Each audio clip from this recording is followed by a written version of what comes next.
Bienvenue sur le podcast de Philippe pour une nouvelle analyse. On se plonge aujourd'hui dans un sujet qui fait couler beaucoup d'encre, la désertion des utilisateurs de X, anciennement Twitter. Ah oui, un sujet brûlant. On va essayer de comprendre pourquoi les gens quittent le navire, quelles alternatives s'offrent à eux, et surtout quel impact ça peut avoir sur le monde des réseaux sociaux. D'ailleurs, n'oubliez pas de vous abonner à la chaîne YouTube et de liker la vidéo si le sujet vous intéresse. C'est vrai que le départ massif des utilisateurs de X, c'est un signe que les choses changent en profondeur dans leurs habitudes et puis aussi dans ce qu'ils attendent d'Internet. Et les chiffres parlent d'eux-mêmes. Ah, ça oui. On parle d'une baisse de 30% des utilisateurs en un an. On est passé de 70 millions à 55 millions. C'est énorme. Et ce qui est encore plus inquiétant, c'est que 19 millions d'utilisateurs actifs quotidiennement ont quitté la plateforme depuis octobre 2022. Alors, comment on explique une telle hémorragie? Eh bien, il y a plusieurs facteurs qui entrent en jeu. Déjà, le changement de nom, passer de Twitter à X, ça a créé une rupture pour beaucoup d'utilisateurs, ils ne s'y retrouvent plus. Oui, l'identité visuelle a complètement changé aussi. Exactement. Mais le plus gros problème, c'est la politique de modération des contenus. La prolifération des discours haineux, de la désinformation, ça crée un climat de méfiance. Et beaucoup d'utilisateurs n'en veulent plus. C'est vrai que les changements mis en place par Elon Musk n'ont pas fait l'unanimité. Les abonnements payants, la suppression des certifications. Oui, tout ça a suscité pas mal de critiques. Et puis, il a ses prises de position politiques, notamment son soutien à Donald Trump. Ça a forcément aliéné une partie des utilisateurs. Sans oublier l'impact des manipulations algorithmiques et de la désinformation. Tout ça dégrade l'expérience des utilisateurs et mine la confiance dans la plateforme. Face à ce constat, beaucoup se tournent vers des alternatives comme Bluesky, Threads, Mastodon. Oui, on voit de plus en plus d'utilisateurs qui cherchent d'autres horizons. Justement, parlons-en de ces alternatives. Bluesky connaît une croissance fulgurante, avec plus de 23 millions d'utilisateurs. Qu'est-ce qui les attirait? Bluesky se présente comme un espace de discussion plus serein, plus constructif. L'idée, c'est de revenir à des échanges de qualité sans la toxicité qu'on retrouve parfois sur X. C'est intéressant. Et le modèle décentralisé de Bluesky, est-ce que c'est un argument de poids pour les utilisateurs? Ah oui, absolument. Le fait que chaque utilisateur puisse héberger son propre serveur, c'est un gage de liberté pour beaucoup. Ils cherchent à s'éloigner des plateformes centralisées où une seule entité contrôle tout. En fait, c'est une réponse aux dérives des plateformes comme X. On peut le voir comme ça, oui. Les utilisateurs veulent reprendre le contrôle de leurs données et de leur expérience en ligne. Mais est-ce que ce modèle décentralisé est viable à long terme? C'est la grande question. La décentralisation pose des défis en termes de modération et de lutte contre la désinformation. Parce que si chaque serveur applique ses propres règles, ça peut vite devenir ingérable. Exactement. Il faut trouver un équilibre entre liberté et sécurité. Il faut trouver un juste milieu pour que la plateforme reste utilisable tout en garantissant une certaine liberté d'expression. Alors parlons maintenant de Threads, qui compte déjà 275 millions d'utilisateurs actifs par mois. Est-ce qu'il pourrait vraiment remplacer X, selon vous? Threads, il a un avantage indéniable, c'est qu'il s'appuie sur l'infrastructure de Meta et sa base d'utilisateurs gigantesque. Oui, c'est un atout considérable. Maintenant, la question, c'est de savoir s'il va réussir à fidéliser les utilisateurs sur le long terme et à devenir un lieu de discussion incontournable. Est-ce que les gens vont vraiment y rester et en faire leur plateforme de référence? C'est tout l'enjeu pour Threads. Intéressant. Et Mastodon, du coup, c'est une plateforme décentralisée qui fonctionne avec un système de communauté indépendante, qu'on appelle des instances. Exactement. Chaque instance a ses propres règles de modération, ses propres thématiques, sa propre culture en quelque sorte. Donc c'est aux utilisateurs de choisir l'instance qui leur correspond le mieux en fonction de leur centre d'intérêt. C'est ça. C'est un peu comme un archipel avec plein de petites îles qui ont chacune leur propre écosystème. D'accord, je vois l'image. Ça permet d'avoir une grande diversité de communautés, ce qui est très enrichissant pour les discussions. Mais est-ce que cette fragmentation, justement, n'est pas un frein au développement de Mastodon? C'est vrai que ça peut être un peu déroutant au début, surtout pour les utilisateurs habitués aux plateformes centralisées comme X. Oui, c'est un peu plus complexe à prendre en main. Mais une fois qu'on a compris le principe, c'est assez intuitif.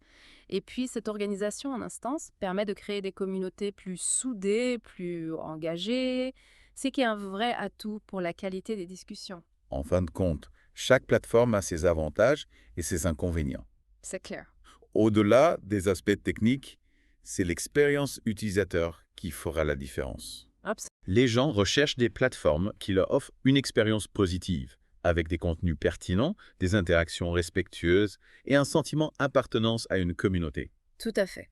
L'aspect humain est primordial. Justement, pour les entreprises qui utilisaient X comme outil de communication, quelles conséquences cette désertion massive peut-elle avoir? Ah bien, elles doivent s'adapter à ce nouveau paysage médiatique. Elles ne peuvent plus se contenter d'une seule plateforme. Il faut diversifier, c'est ça. Exactement. Il faut explorer de nouvelles plateformes comme Bluesky, Threads ou Mastodon. Et adapter leur stratégie de communication aux spécificités de chaque plateforme. C'est essentiel, oui. Donc, on peut dire adieu à la stratégie du tout sur XA. C'est clair. Aujourd'hui, il faut être plus agile, plus flexible, surveiller les tendances et s'adapter en permanence aux évolutions du paysage des réseaux sociaux. C'est un nouveau défi pour les entreprises. Effectivement. Mais est-ce que ça veut dire pour autant que X est condamné à disparaître? Difficile à dire avec certitude. X a encore une base d'utilisateurs fidèles et puis une forte présence médiatique. Oui, il est encore très présent dans l'actualité. Il pourrait se transformer, devenir une plateforme de niche. En rassemblant une communauté plus restreinte, mais très engagée. C'est une possibilité. Mais l'ampleur de la désertion est indéniable. On estime que des centaines de milliers d'utilisateurs ont déjà quitté X. Oui, le mouvement est important. Et puis il y a ce mouvement Hello quitte XA qui prévoit un départ collectif le 20 janvier prochain. Ça montre bien le niveau de méfiance grandissante envers X et ses pratiques. Oui, c'est un signal fort. Les utilisateurs dénoncent la prolifération des discours haineux, le manque de modération, le soutien d'Elon Musk à Donald Trump et l'opacité des algorithmes. Ils veulent plus de transparence, plus de contrôle. Exactement.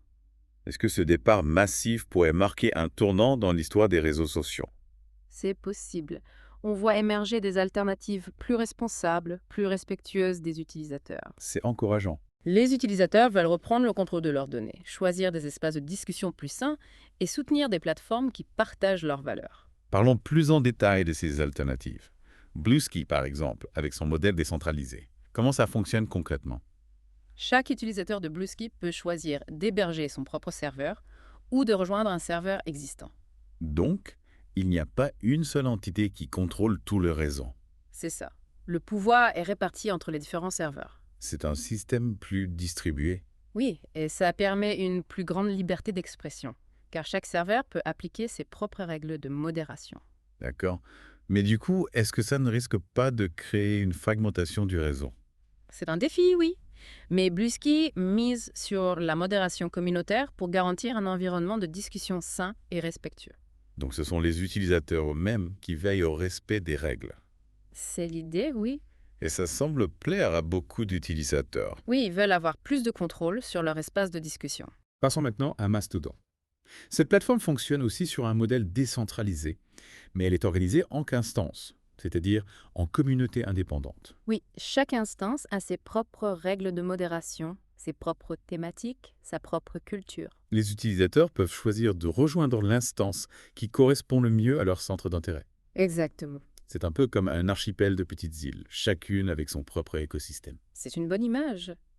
Mais cette fragmentation n'est-elle pas un frein à la visibilité des messages? La communication sur Mastodon est différente de celle sur X. Il faut s'adapter au code de chaque instance. Privilégier les interactions authentiques plutôt que la diffusion massive de messages. C'est ça. Parlons maintenant de Threads. Cette plateforme, développée par Meta, semble bien placée pour rivaliser avec X. Oui, Threads a l'avantage de bénéficier de la puissance de Meta et de sa base d'utilisateurs massive. C'est un atout majeur. Elle propose une interface intuitive et des fonctionnalités similaires à celles de X. Est-ce que Threads peut devenir le nouveau X, selon vous? Il est encore trop tôt pour le dire. Threads doit encore faire ses preuves. Montrer qu'il peut innover et fidéliser les utilisateurs sur le long terme. Exactement. On observe donc une réelle diversité dans le paysage des alternatives à X. Oui, c'est une bonne chose pour les utilisateurs. Chaque plateforme propose un modèle différent, avec ses propres forces et ses propres faiblesses. Ils ont désormais un choix plus large. Ils peuvent choisir la plateforme qui correspond le mieux à leurs besoins et à leurs valeurs. Tout à fait. Alors, la désertion de X, est-ce que c'est juste un épisode passager ou est-ce qu'on assiste vraiment à un tournant dans l'histoire des réseaux sociaux? C'est la question que tout le monde se pose. Ce qui est sûr, c'est que ce départ massif, il a quand même bien secoué la position dominante de X. Oui, ça a mis en lumière les limites des plateformes centralisées. Exactement. Et l'essor des alternatives comme Bluesky, Mastodon, Threads, ça montre bien que les utilisateurs ils cherchent autre chose. Oui, ils veulent des espaces de discussion plus sains, plus respectueux, plus transparents aussi. Ils en ont assez de la toxicité, des fake news, de l'opacité des algorithmes. Tout à fait. Ils veulent reprendre le contrôle de leurs données, choisir des plateformes qui partagent leurs valeurs. C'est un vrai changement de mentalité. Complètement. On n'est plus dans une logique de consommation passive. Les utilisateurs veulent être acteurs de leur expérience en ligne. Et ça pourrait rebattre les cartes du paysage des réseaux sociaux. Ah oui, clairement. On pourrait imaginer un écosystème plus diversifié avec plein de plateformes spécialisées qui répondent à des besoins et à des envies différentes. C'est intéressant comme vision. Mais est-ce qu'il n'y a pas un risque de créer des bulles de filtre, où chacun reste enfermé dans ses opinions? C'est un risque, oui. La multiplication des plateformes thématiques, ça peut renforcer l'entre-soi et limiter les échanges entre des points de vue différents. Donc, il faut créer des ponts entre ces différents espaces pour que les gens puissent s'ouvrir à d'autres perspectives. Oui, il faut encourager le dialogue, la confrontation des idées. Et l'éducation aux médias joue un rôle essentiel là-dedans. Apprendre aux gens à décrypter l'information, à identifier les sources fiables, à avoir un esprit critique. Exactement. En fait, au-delà des plateformes elles-mêmes, c'est notre façon d'utiliser les réseaux sociaux qui est en jeu. Tout à fait. Il faut faire preuve de discernement, de responsabilité, d'ouverture d'esprit pour que ces outils restent des espaces d'échange constructifs. C'est notre responsabilité à tous. L'avenir des réseaux sociaux dépend de nous, de notre capacité à les utiliser de manière positive et éclairée. C'est ça.